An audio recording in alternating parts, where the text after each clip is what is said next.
مساء الخير عليكم. هحاول ما اطولش عليكم. انا طالعه اقول كلمتين وانا عارفه ومتاكده انها هتتسمع واما اشوف هيترد ولا لا.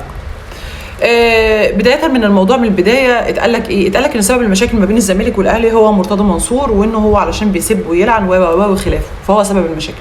مرتضى منصور مشي، راح الاهلي قال لك خلاص هنثني على العلاقات ما بين الزمالك والاهلي والدنيا هتبقى تمام. متاكدين يا رجاله؟ قال لك فالخطيب اتبعت له دعوه، جه فرش السجاده الحمراء على الارض، داس على السجاده الحمراء واتبعت له ورد واتحط له العلم وراه وخلافه، وقال لك هنثني على العلاقات. تمام. احنا بقى شفنا بعدها الثناء اللي حصل على العلاقات. الثناء اللي حصل ان الاعلام 24 ساعه بيتكلم علينا. شوبير بيغلط في كابتن احمد سليمان، مجلس الاداره ما بيردش. لاعيبه الاهلي بتيجي نادي الزمالك وبتعمل حركات مسيئه ومشينه، الاعلام بيطلع يقول لك يقول لك لا ده احتفالات اوروبيه وانتم ما تعرفوش حاجه عن الاحتفالات الاوروبيه وما يقصدش الاهانه. مجلس الاداره ما بيطلعش يرد بتاعنا، ما بينزلش اي بيان. طيب عبد المنعم عمل حركه مسيئه في جوه الملعب، لكن ناصر ماهر ما طلع وقال لك الزمالك فيه اساطير والاهلي فيه نجوم، اتعلق له المشنقه، في حين ان عبد المنعم بعد الحركه اللي هو عملها، الحركه المسيئه والمشينه دي اللي دخلت كل بيت وشافتها كل الستات والبنات والاطفال، اتقال لك لا ده هو كان بيبص على اصابه. حرام عليكم ما تبقوش ظالمين. حسين الشحات سب الشيبي، راح طالع الاعلام مدافع عن حسين الشحات وقال لك قال لك الا يوجد منكم رجل بالغ عاقل يحل المشاكل اللي ما بين الشيبي وحسين الشحات؟ سب دين عادي. تمام. طلع الرقاص اللي ماسك السجاده 24 ساعه، هان كل ما هو زملكاوي. مجلس اداره نادي الزمالك رد؟ قال لك لا ما ردش. اشتكيت للمجلس الاعلى للاعلام؟ لا ما اشتكاش. احمد سليمان لما اتهان انت رديت؟ لا. لما كل حد فينا بيتهان انت بترد؟ لا. بينزل لنا بيان واحد بس الا وهو نادي الزمالك لا ينزلق للغه العوام فقط، فالجماهير بتسقف تقول الله زمن الجعجعه انتهى. لا، ما هو يا انت ما تردش يا اما تقول لي زمن الجعجعه. طب ما في حل وسط ان انت تاخد رد فعل. ما انا مش بقول لك اشتم ولا بقول لك نزل لي قول لي السوق والعوام ولا ننزلق. خد قرار، احفظ هيبه وكرامه نادي الزمالك. ما بقولكش اطلع جعجع، انا بقول لك هات لنا حقنا. ولكن بيعمل لنا يا بنتغاضى عنه، يا اما بيقول لنا نثني على العلاقات، يا اما بيتقال لنا دي تصرفات فرديه. المهم في الاخر ان حقنا ما بيرجعش، وده يوصلنا يوصلنا للي حصل امبارح. انا بحكي لك بس مقتطفات، ما حدش راضي من مجلس اداره نادي الزمالك. فبالتالي ده يوصلنا بقى؟ من امن العقاب اساء الادب. فايه اللي حصل؟ اللي حصل اللي انت شايفه ده، اللي حصل اللي انت شايفه دوت في حضور مجلس اداره نادي الزمالك ولاعبي الزمالك وجماهير نادي الزمالك.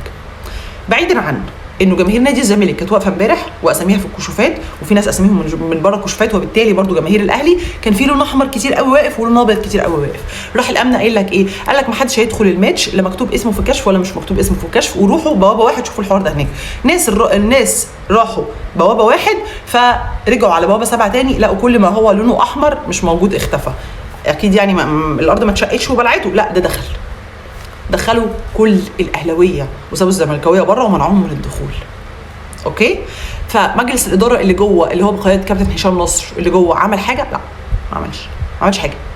بالعكس، مين اللي كان في المراسم في الاخر مع وجود الحركه اللي انت شايفها دي؟ مين اللي فضل موجود في المراسم؟ نيره الاحمر اللي هي بنت كالعاده، لان بنات 100 عقبه ب 100 راجل. فنيره الاحمر هي اللي فضلت واقفه قصاد ده كله، قصاد كل اللي انا بحكيه لك ده، قصاد المنظر اللي انت شايفه ده. نيره الاحمر هي اللي فضلت واقفه. فيخلص الموضوع عند كده؟ لا خالص ما خلصش. كملوا على السوشيال ميديا ولكن قال لك قال لك انا مش هستلم الرجاله. اصل الراجل دايما بيكلم الرجاله، لكن ما فيش راجل هيكلم بنت. فبقت حمله منسونه، حمله نسوانيه قوي، كلها نسوان. قال لك قال لك حاطط صوره نيره وراح كاتب لك عليها قال لك السفله. نيره الاحمر عضو مجلس اداره نادي الزمالك، وبنت من ابناء 100 عقبه في الاول وفي الاخر، وبنت عيله الاحمر اللي هي عيله محترمه ما حدش سمع عنهم اي حاجه غلط طول حياتهم، وطول حياتهم محترمين. طلع يتقال عليها السفله، والجماهير كلها داخله تشتم فيها، والجماهير كلها داخله تهين في عرضها. مجلس الاداره عمل حاجه؟ لا. دافع عن عضو مجلس ادارته اللي هي البنوته؟ لا. على الاقل البنت دي اللي وقفت بطولها، وبص للصوره كويس وانت تعرف انها كانت واقفه من مجلس الاداره بتاع نادي الزمالك كانت واقفه بطولها في وسطكم كلكم، كانت واقفه بطولها وانتوا بتعملوا الحركات المشينه دي، كانت واقفه بطولها قدام هتافاتكم.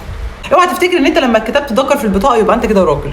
مش معنى ان انت كتبت ذكر تصنفت ذكر مش انثى ان انت كده راجل، لان الرجوله ليها معاني تانية كتير انت ما تعرفهاش. حاول تقرا عنها في جوجل، جوجلت، دور عليها في جوجل يلا انت اهو عشان تعرفوا يعني ايه رجوله. دور عليها في جوجل عشان تعرف يعني ايه تربيه. دور في جوجل يعني ايه احترم بنات الناس.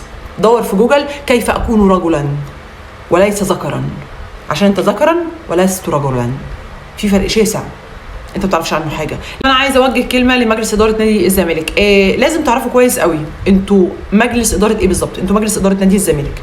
مجلس اداره نادي الزمالك اللي هو نادي الكرامه، نادي الكرامه، كرامتنا اولا.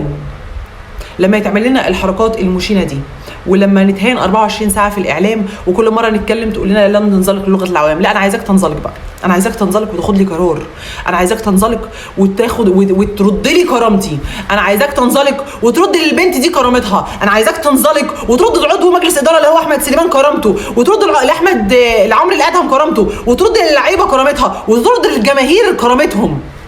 انا عاوزاك ترد وتجيب لي كرامتي، لان انت لو ما ردتش على كرامتي مالكش مني اي دعم، مالكش مني اي دعم. وانا هبقى اول الناس اللي هقول لك انا ماليش فيك، انا مالكش مني اي دعم باي شكل او باخر.